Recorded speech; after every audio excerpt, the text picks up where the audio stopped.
Hello everyone, this is Anand Kodchintala. Welcome to Anand's Maths class. In today's class, we are going to explore some of the basic geometry concepts that are foundation of all geometry. Whether you are preparing for your examination or just curious about geometry, this video is for you.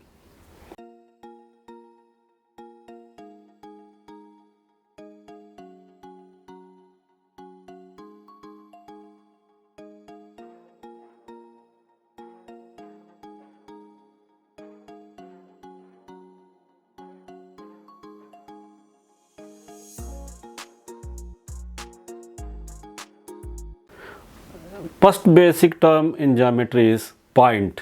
What is a point?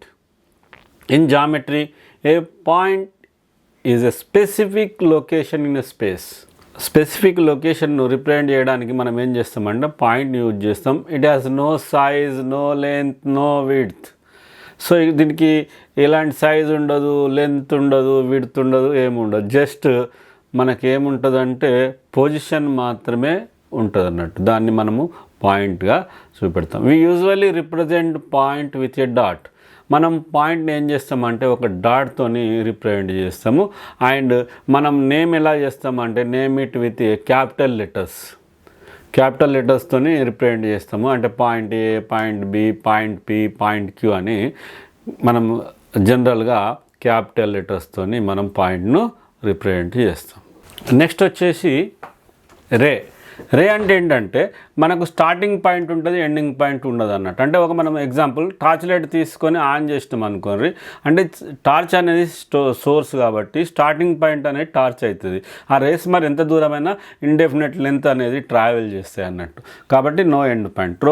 రేని ఎట్లా చూపెడతామంటే దాని మీద 2 points పెట్టేసి మనం MN అని ఇక్కడ పెట్టేసినాం points. So MN అనే 2 points రే మీద ఉంచేసి ఎంఎన్ రే అనేదాన్ని 1 సైడ్ ఆరో మార్క్తో మనము రిప్రజెంట్ చేసినాం. So okay. నెక్స్ట్ వచ్చేసి సన్ రేస్.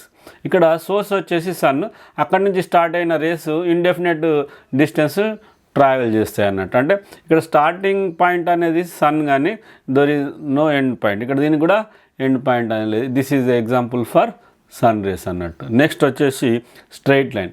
స్ట్రైట్ లైన్ అంటే మనం 2 సైడ్స్ కూడా మనం ఎక్స్టెండ్ చేయగలిగిన దాన్ని ఏమంటాం అంటే స్ట్రైట్ లైన్ అంటాం. అంటే ఇక్కడ స్టార్టింగ్ పాయింట్ ఉండదు, ఇక్కడ ఎండింగ్ పాయింట్ కూడా ఉండదు. సో మనము ఈ స్ట్రైట్ లైన్ ఎలా రిప్రజెంట్ చేస్తామంటే స్ట్రైట్ లైన్ మీద 2 or more పాయింట్స్, అంటే 2 పాయింట్స్ పెట్టేసి ఇక్కడ ఏబి అనే పాయింట్స్ పెట్టేసి so A B straight line represent చేసినాం. అట్లా కాకుండా స్మాల్ లెటర్స్ అయిన ఎల్తోని, ఎంతోని, ఎన్తోని కూడా మనము స్ట్రైట్ లైన్ను రిప్రజెంట్ చేస్తాం అన్నట్టు. స్ట్రైట్ లైన్లో ఒక పార్ట్నే మనం ఏమంటామంటే లైన్ సెగ్మెంట్ అంటాం. అది ఇట్ ఈస్ అ పార్ట్. దేని పార్ట్? అది స్ట్రైట్ లైన్ యొక్క పార్ట్, సెగ్మెంట్. దాని యొక్క పార్ట్ మనం లైన్ సెగ్మెంట్ అంటాం. ఇక్కడ స్టార్టింగ్ పాయింట్ ఉంటుంది, ఎండింగ్ పాయింట్ కూడా ఉంటుంది అన్నట్టు. అంటే దీనికి డెఫినెట్ లెంత్ అనేది ఉంటుంది. లైన్ సెగ్మెంట్కు లెంత్ అనేది ఉంటుంది. లైన్ సెగ్మెంట్కు డెఫినెట్ లెంత్ అనేది ఉంటుంది. ఆ లెంత్ అది ఎంత సెంటీమీటర్స్లో ఉండొచ్చు, మీటర్స్లో ఉండొచ్చు, ఎంత అని ఉండొచ్చు. అంటే ఈ లైన్ సెగ్మెంట్ అంటే పర్టికులర్గా ఒక లెంత్ గివెన్ ఉంటుంది అన్నట్టు. ఓకే. గివెన్ లెంత్తో మనం డ్రా చేసిన దాన్ని లైన్ సెగ్మెంట్ అంటాం. నెక్స్ట్ వచ్చేసి యాంగిల్స్. యాంగిల్స్ ఎలా ఫామ్ అవుతాయి? సో ఇక్కడ యాంగిల్స్ ఎట్లా ఫామ్ అవుతాయి అంటే మనం 2 రేస్ తీసుకుంటాము, initial position and terminal position అని.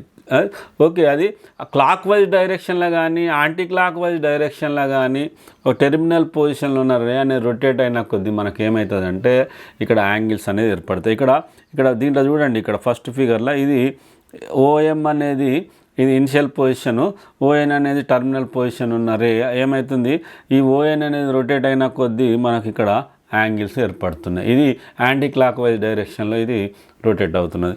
అదేవిధంగా ఇక్కడ చూడండి, నెక్స్ట్ సెకండ్ దాంట్లో ఓపీ, ఓక్యూ. ఇక్కడ ఓపీ అనేది ఇనిషియల్ పొజిషన్, అక్కడ ఫిక్స్డ్ ఉంటుంది. ఓక్యూ అనేది రొటేట్ అవుతుంది. సో ఇది క్లాక్ వైజ్ డైరెక్షన్లో రొటేట్ అయిన కొద్ది ఇక్కడ మనకు యాంగిల్స్ అనేటివి ఫామ్ అవుతున్నాయి. సో యాంగిల్స్ని జనరల్గా మనము డిగ్రీలలో మెజర్ చేస్తాం. అంటే ఇంకా రేడియన్స్ ఉంటాయి, గ్రేడియంట్స్ ఇంకా మనం మెజర్ చేస్తాం, కానీ ఇక్కడ ఎక్కువగా మనం డిగ్రీస్లలో మనం యాంగిల్ను మెజర్ చేస్తాం అన్నట్టు. దాన్ని బట్టి మనం కొన్ని నేమ్స్ పెట్టినాం యాంగిల్స్కు. 0 to 90 degrees ఉన్న యాంగిల్ అంటే దాన్ని అక్యూట్ యాంగిల్ అంటాం అన్నట్టు. అంటే ఈ యాంగిల్ యొక్క మెజర్మెంటు 0 నుంచి 90 వరకు ఎంత అని ఉండొచ్చు. అంటే 0 నుంచి 90 వరకు ఉన్న యాంగిల్స్ మనం యాక్యూట్ యాంగిల్ అంటాం. అదేవిధంగా మరి 90 డిగ్రీస్ ఉన్నాయి అనుకో దాన్ని ఏమంటాం అంటే రైట్ యాంగిల్ అంటాం. రైట్ యాంగిల్ ఇట్లుంటుంది, ఇలా చూపెడతాం రైట్ యాంగిల్ను. సో నెక్స్ట్ వచ్చేసి ఇట్లా, సో 90 డిగ్రీస్ ఉంటే రైట్ యాంగిల్. మరి 90 నుంచి 180 డిగ్రీస్ బిట్వీన్ ఉన్న యాంగిల్ని ఏమంటాం అంటే అబ్ట్యూస్ యాంగిల్ అంటాం. అంటే అబోవ్ 90 డిగ్రీస్, మనము బిలో 180 డిగ్రీస్. 90 కన్నా ఎక్కువ ఉండాలి, 180 కన్నా తక్కువ ఉండాలి. సో దీన్ని ఏమంటాం అంటే అబ్ట్యూస్ యాంగిల్ అంటాం. ఒకవేళ మరి 180 డిగ్రీస్ ఉంటే దాన్ని ఏమంటాం అంటే స్ట్రైట్ యాంగిల్ అంటాం. 180 డిగ్రీస్ ఉన్నదాన్ని మనం స్ట్రైట్ యాంగిల్ అంటాం. సో మనము 180 to 360 ఉంటే దాన్ని ఏమంటామంటే రిఫ్లెక్స్ యాంగిల్ అంటాం. 360 డిగ్రీస్ గిట ఉంటే దాన్ని ఏమంటామంటే దాన్ని కంప్లీట్ యాంగిల్ అంటాం. అంటే అది మొత్తం ఒకసారి సర్కిల్ చేసి వస్తారంటే ఒక సర్కిల్ ఫామ్ అవుతుంది. టోటల్గా 360 డిగ్రీస్ అంటే మనకు ఒక సర్కిల్ వస్తున్నట్టు దాన్ని మనం కంప్లీట్ యాంగిల్ అని అంటాం అన్నట్టు. ఓకే, ఇక్కడ లైన్స్ గురించి మాట్లాడుకుంటే ఇక్కడ 2 లైన్స్ తీసుకున్నప్పుడు అవి 2 టైప్స్ ఉండొచ్చు, 3 టైప్స్ కూడా ఉండొచ్చు. ఏంటంటే ఇంకొకటి కూడా ఉంటుంది, అంటే ఈ 2 లైన్స్ తీసుకున్నప్పుడు అవి ఎక్కడ కూడా ఇంటర్సెక్ట్ కావు. అంటే వాటి మధ్య డిస్టెన్స్ అనేది ఎక్కడైనా ఫిక్స్డ్ ఉంటుంది అన్నట్టు. అలాంటి వాటిని ఏమంటాం అంటే ప్యారలల్ లైన్స్ అంటాం అన్నట్టు. అంటే 2 లైన్స్ ఇంటర్సెక్ట్ కాకపోతే వాటిని ప్యారలల్ లైన్స్ అంటాం. ఒకవేళ 2 లైన్స్ ఒక పాయింట్ దగ్గర, ఓన్లీ 1 పాయింట్ దగ్గర ఇంటర్సెక్ట్ అయితే వాటిని ఏమంటాం అంటే ఇంటర్సెక్టింగ్ లైన్స్ అంటాం. సో నెక్స్ట్ 2 కూడా ఒకదాని మీద ఒకటి కావచ్చు, కోయిన్సైడ్ లైన్స్ అంటాం థర్డ్ది. కానీ మనం ఇక్కడ దాని గురించి మాట్లాడుకోవడం లేదు. అంటే ప్యారలల్ లైన్స్ అంటే ఈక్వల్ డిస్టెన్స్, అంటే ఎక్కడ చూసినా కూడా ఒకే అంత డిస్టెన్స్ ఉండి అవి ఎక్కడ కూడా ఇంటర్సెక్ట్ కాకపోతే వాటిని ప్యారలల్ లైన్స్ అంటాం. ఒకవేళ అవి ఓన్లీ 1 పాయింట్ దగ్గర గిట్ట వాటి ఇంటర్సెక్ట్ అయితే వాటిని ఏమంటాం ఇంటర్సెక్టింగ్ లైన్స్ అంటాం. నెక్స్ట్ వచ్చేసి కన్కరెంట్ లైన్స్. కన్కరెంట్ లైన్స్ అంటే ఏంటంటే మోర్ దాన్ 2 లైన్స్ ఒకటే పాయింట్ దగ్గర ఇంటర్సెక్ట్ అయితే వాటిని కన్కరెంట్ లైన్స్ అంటాం. ఓకే అన్నట్టు. అంటే పెయిర్ ఆఫ్ యాంగిల్స్ అంటే ఇక్కడ మనం 2 యాంగిల్స్ గురించి మనం డిస్కస్ చేస్తున్నాం అన్నట్టు. So complementary angles. Complementary angles అంటే ఏంటంటే మనము sum of the any 2 angles is 90 degrees వస్తే, అంటే మనం ఏవైనా 2 యాంగిల్స్ని యాడ్ చేసినప్పుడు సమ్ అనేది 90 డిగ్రీస్ వస్తే వాటిని ఏమంటామంటే కాంప్లిమెంటరీ యాంగిల్స్ అంటాం. సో అంటే some of the angles is 90 degrees అయితే ఒకదానికొకటి కాంప్లిమెంటరీ యాంగిల్ అంటాం. ఎగ్జాంపుల్ చూసుకుంటే ఇక్కడ 40-50 ఉంది, అంటే 40కి కాంప్లిమెంటరీ యాంగిల్ వచ్చి 50, 50కి కాంప్లిమెంటరీ యాంగిల్ వచ్చేసి 40 డిగ్రీస్ అన్నట్టు. అదేవిధంగా 30-60 అంటే 60కి కాంప్లిమెంటరీ యాంగిల్ రాయమంటే మనం 30 కలిపితే 90 అవుతుంది కాబట్టి 30 అనేది కాంప్లిమెంటరీ యాంగిల్. మరి 30కి కాంప్లిమెంటరీ యాంగిల్ ఏంటంటే 30కి మనం 60 యాడ్ చేసినప్పుడు 90 అవుతుంది కాబట్టి 30కి 60 అనేది కాంప్లిమెంటరీ యాంగిల్స్. ఓకే, నెక్స్ట్ వచ్చేసి సప్లిమెంటరీ యాంగిల్స్. సప్లిమెంటరీ యాంగిల్స్ అంటే ఏంటంటే some of the 2 angles 180 degrees, అంటే 2 యాంగిల్స్ యొక్క సమ్ అనేది 180 డిగ్రీస్ అయితే దాన్ని సప్లిమెంటరీ యాంగిల్స్ అంటాం అన్నట్టు. Some of the 2 angles is 180 degrees is called supplementary angles.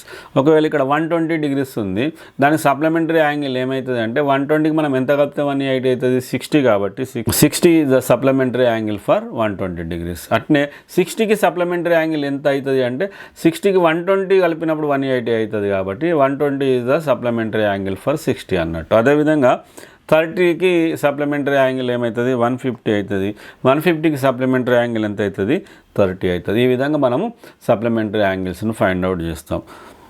అదేవిధంగా కాంజుగేట్ యాంగిల్స్. కాంజుగేట్ యాంగిల్స్ అంటే ఏంటంటే సమ్ ఆఫ్ ద 2 యాంగిల్స్ వచ్చేసి 360 డిగ్రీస్ కావాలన్నట్టు, అయితే వాటిని ఏమంటాం కాంజుగేట్ యాంగిల్స్ అంటాం. Sum of the angles is 360 degrees. So మనం ఇక్కడ write the complementary, supplementary and conjugate angle. దాని యొక్క కాంప్లిమెంటరీ యాంగిల్ ఫైండ్ అవుట్ చేయాలంటే ఏం చేయాలి, మనం some of the 2 angles is 90 degrees అయితే దాన్ని కాంప్లిమెంటరీ అన్నాం కాబట్టి ఈ 45ని ఏం చేయాలి 90 నుంచి తీసేయాలి, అప్పుడు మనకు వస్తుంది. అంటే complementary of 45 degrees is equal to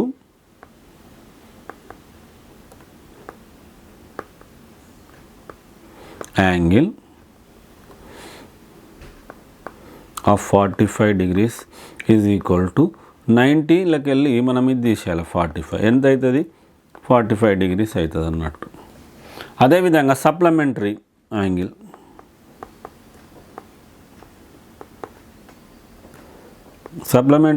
find out చేయాలంటే 45 డిగ్రీస్, దీన్ని ఏం చేయాలి 180 డిగ్రీలకు వెళ్ళి మనము 45 డిగ్రీస్ను తీసేయాలి.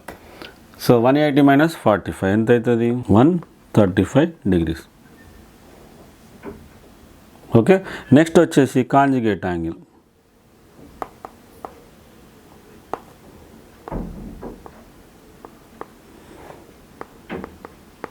కాంజుగేట్ అంటే ఏం చేయాలి, some of the two angles is equal to 360 degrees కాబట్టి మనం 360 నుంచి మళ్ళీ 45ను తీసేయాలి. ఓకే, 315. ఈ విధంగా మనం ఏం చేస్తామంటే కాంప్లిమెంటరీ, సప్లిమెంటరీ అండ్ కాంజుగేట్ యాంగిల్ను కనుక్కుంటాం. ఇక్కడ ఇంకా మిగతావి ఉన్నాయి, మీరు ట్రై చేయండి.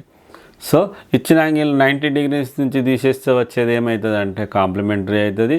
ఇచ్చిన యాంగిల్ను 180 degrees నుంచి తీసేస్తే ఏమవుతుంది, సబ్ట్రాక్ట్ చేస్తే వచ్చేది సప్లిమెంటరీ. ఇచ్చిన యాంగిల్ను 360 నుంచి సబ్ట్రాక్ట్ చేస్తే వచ్చేది కాంజుగేట్.